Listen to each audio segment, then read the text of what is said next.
సూళ్ళూరుపేట నుంచి వేనాడుపై దారి ఇదే మనకు కట్ అవుతుంది వేనాడు. దీని మధ్యలో పులికాట్ పక్షుల రక్షిత కేంద్రం ఒకటి ఉంది. అదే ఇది పర్యావరణ విజ్ఞాన కేంద్రము, పులికాట్ పక్షుల రక్షిత ప్రాంతము. చూడండి ఎలా ఉంది.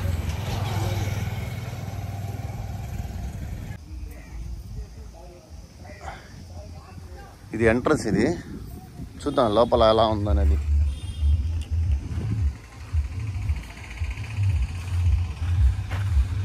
ఇక్కడ ఏముంటుందమ్మా లోపల? ఏనా ఓకే. టికెట్ వచ్చి పర్ పర్సన్ 20 రూపీస్ అంట.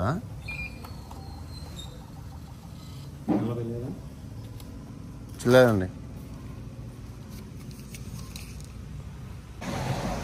నా బుజ్జి ముండా చూడండి బయట నా కోసం వెయిట్ చేస్తుంది. పచ్చతురాయి, నేరేడు, తాటి, టెంకాయ చెట్టు, నిరడి చెట్టు. ఇక్కడ వచ్చి ఇదంతా చిల్డ్రన్స్ పార్క్. ఇది పిల్లల గురించి ఆడుకునే దాని ప్లేస్ ఉంటుంది. తాబేలు చూడండి ఎలా ఉంది. కానగ చెట్టు ఇది. ఇవన్నీ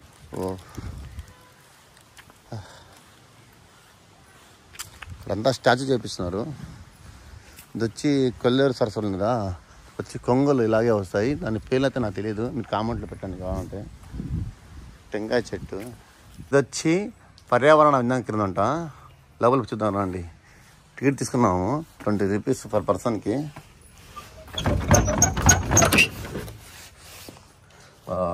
ఏం లేదు ఇక్కడ. ఇది కౌంటర్. ఇది ఎవరు లేరు. చెప్పు, ఇది ఎప్పుడు పెట్టారమ్మా? 2010. ఎవరు పెట్టింది? ఓకే, అవునా. ఈరోజు అయితే బర్డ్స్ గురించి ఒక మ్యూజియం పెట్టినారు కదా, సూళ్ళూరుపేట నుంచి మన షార్పై దారిలో ఒక 10 కిలోమీటర్స్ బిలో లోపల ఉంటుంది. ఇదేంటంటే బర్డ్స్ గురించి అసలు ఎలా ఉన్నాయి వీళ్ళని చెప్తున్నారు. బియ్యం పెట్టారు. ఇది వచ్చి చెరువు బాతు, ఇది వచ్చి పాలపిట్ట. దీని లెంత్ వచ్చి 31 సెంటీమీటర్స్. ఇది వచ్చి నల్ల రెక్కల ఉల్లంగి పిట్ట. ఇది వచ్చి 20 సెంటీమీటర్ అసలు. ఇది వచ్చి మెత్త గుల్ల కొంగ. ఇవన్నీ ఏంటంటే ఇక్కడ పక్కన కల్లేరు సరస్సు ఉంది, ఇక్కడ వచ్చే ఇంతకుముందు. ఇప్పుడైతే రావడం నాకు తెలియదు. వచ్చి చిన్న నీలి కింగ్ షర్. ఓకే. ఇవి వచ్చి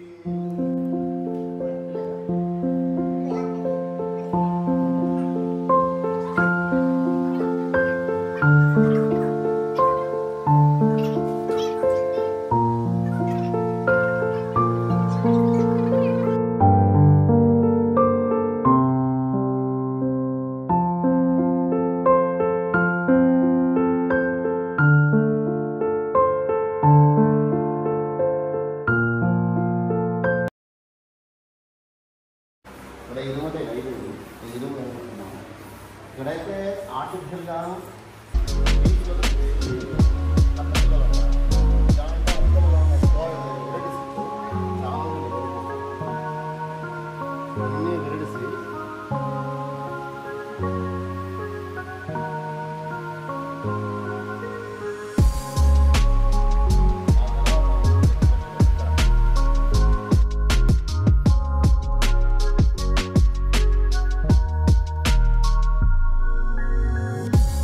పశువుల కొంగ అంట.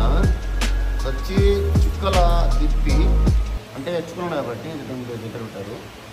ఇవి వచ్చి ఏవంగా పిల్లి. చూడండి ఎలా ఉందో. ఇవన్నీ ఆర్టిఫిషియల్, అంటే మనం డైరెక్ట్ చూడలేమని చెప్పి ఎర్రకాళ్ళ కొంగ అంటది. ఇది వచ్చి చుక్క మూతి బాతు. ఇక్కడ వచ్చి నారాయణ పక్షి ఉంటుంది. ఇది వచ్చి ఎర్రకాళ్ళ కొంగ ఉంటుంది. ఇవన్నీ బర్డ్సే, అంటే వాళ్ళ జాతుల గురించి అవన్నీ ఉన్నాయి. అవన్నీ రకాలు ఉన్నాయి. మొత్తం ఇక్కడ మ్యూజియంలో పెట్టినారు. ఇదేంది ఇది పాప? ఇదేందమ్మా?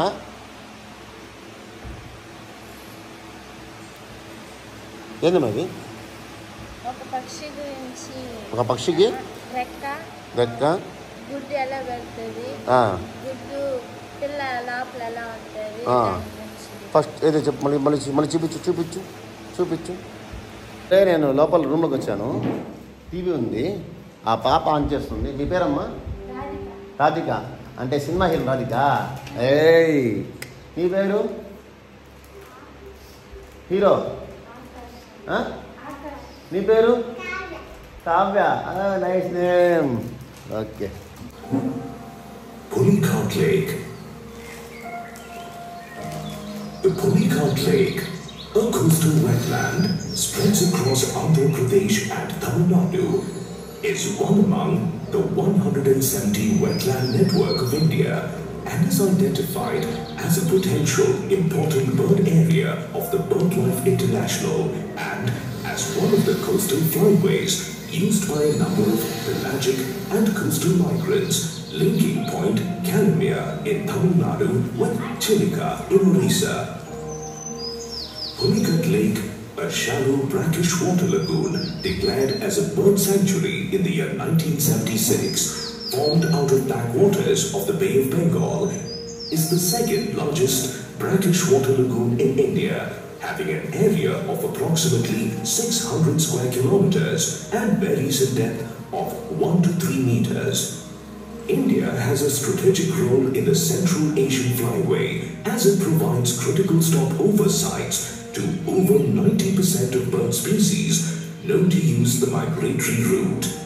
Migratory water birds depend on a network of healthy wetlands for completing their migratory cycle. ఇంతకుముందు ఇలా వచ్చి పక్షులు ఉండేవి, అది కాలక్రమేణా అది అంతరించిపోయింది. The two tidal inlets of the Bay of Bengal, which opens into the lagoon at Tuplipalam, Rayadurvu, brings seawater and favors larval development of fishes and shrimps. So far, పక్షులు ఈ విధంగా చాలా దూర ప్రాంతాల్లో ప్రయాణించి ఇక్కడికి వచ్చేవి. కాలక్రమేణా అది అంతరించిపోయింది. అది ఇప్పుడు ఆల్మోస్ట్ ఈ పర్యావరణ సరిగలని చెప్పి మొత్తం కాలుష్యం వల్ల పక్షులు అంతరించిపోయాయి. The congregations of greater flamingos is the main attraction of Pulicat Lake. Greater flamingo is a ఇంతకుముందు ఇలా ఉండేదంట ఇక్కడ సరస్సు, which arrive from the greater Rann of Kutch during October and leave during April.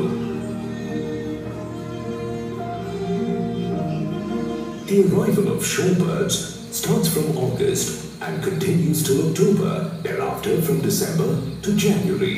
Periodic migrants arrive in April, May and July indicates that Pulicat Lake acts as a facilitating site for shorebirds in the Central Asian Flyway. Hemming stint appears to be rare in summer at the Gulf of Mannar, which is seen in Pulicat Lake. Kentish plover and little ringed plover observed to breed in Pulicat Lake. Around the Pulicat Lake area have heronries like Nellapaddu, Vedarupaddu, Parangali and Sriharikota, which supports 13 species of colonial water birds. Nellapaddu, which is at a distance of 20 kilometers, ఈ విధంగా చెట్ల మీద వచ్చి తుంగలు కూర్చునేది. అది కాలక్రమేణా మొత్తం అంతరించిపోయినది, రావడం లేదు. Open-billed stork, spot-billed pelican, black-headed ibis. These birds breed here and forage in Pulicat. Recently, ringing of birds has been started by the Forest Department with collaboration with BNHS to know the migratory patterns of the birds of Pulicat. More research studies are invited regarding the birds. Apart from the rich biodiversity of the Pulicat Lake, the lake supports the livelihood of around 30,000 fishermen. Excessive fishing is causing severe anthropogenic pressure on the lake. Seamounts closure, less inflow of fresh water into the lake, fragmentation of lake by formation of roads are the present and potential threats to the existence of Pulicat Lake and needs attention. Pulicat Bird Sanctuary. a well-protected and managed wetland by the Forest Department of Andhra Pradesh. This wetland of international importance is conserved well to ensure smooth passage for migratory waterbirds along the Central Asian Flyway.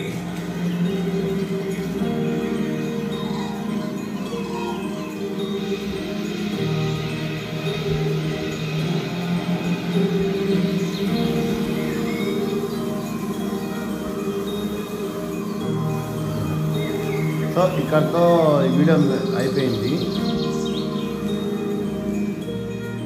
చాలా బాగుందమ్మా రాధిక, నీ నవ్వులాగుందమ్మా. సరే, compulsory వచ్చిన వాళ్ళందరూ sign చేయాలంట. అంత okay, present చేయమంటావా?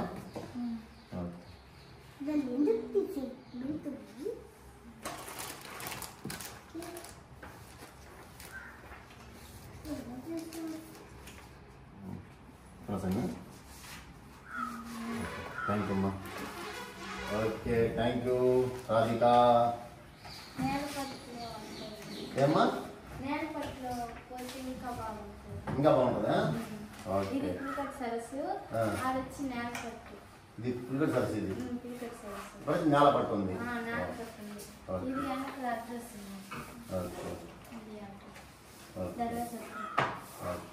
ఎప్పుడు వస్తాయి పక్షులు? ఎక్కువ వస్తాయి పక్షులు నవంబర్, డిసెంబర్, జనవరిలో వస్తాయి. వాటర్ ఉంటే అప్పుడు వస్తాయి. ఇప్పుడు ఉందా వాటర్? వాటర్ లేదు, వర్షం పడితే రోడ్డుకి అటుపక్క ఇటుపక్క వచ్చుంటాయి, అప్పుడు వస్తాయి. మీరు జనవరి, డిసెంబర్ నుంచి వస్తే మేము రావాలంటే జనవరి, డిసెంబర్లో రావాలి. సో ఉన్నారు కదా ఇక్కడ రావాలనుకుంటే, పక్షులు చూడాలనుకుంటే మాత్రం నవంబర్, డిసెంబర్, జనవరి ఈ 3 నెలల్లో ఏంటంటే వర్షాలు పడి రోడ్డుకి 2 వైపులా ఉన్న చెరువు నిండిపోయి బయట నుంచి వచ్చే పక్షులన్నీ వచ్చి వాలి నేలపట్టు, పులికట్ సరస్సు 2 వచ్చి మొత్తం మీద. కానీ ఈ 3 నెలలే ఎక్కువ ఉంటుంది అని, అంతే కదమ్మా? 3 నెలలే. కూర నెలలు మాత్రం వాడుతుంది కాబట్టి అవి రావు. మరీ ముఖ్యంగా పులికట్ సరస్సు, నేలపట్టు 2 విజిట్ చేయాలంటే మాత్రం ముఖ్యమైన నెలలు అంటే నవంబర్, డిసెంబర్, జనవరి ఈ 3 నెలల్లో మాత్రం పక్షులు ఎక్కువ వస్తాయని చెప్పి అందరూ చెప్తున్నారు. ఓకే, ఇక్కడితో నా వీడియో ముగిస్తున్నాను. అందరూ లైక్ చేయండి, షేర్ చేయండి, మరి ముఖ్యంగా సబ్స్క్రైబ్ చేసుకోండి. Thank you.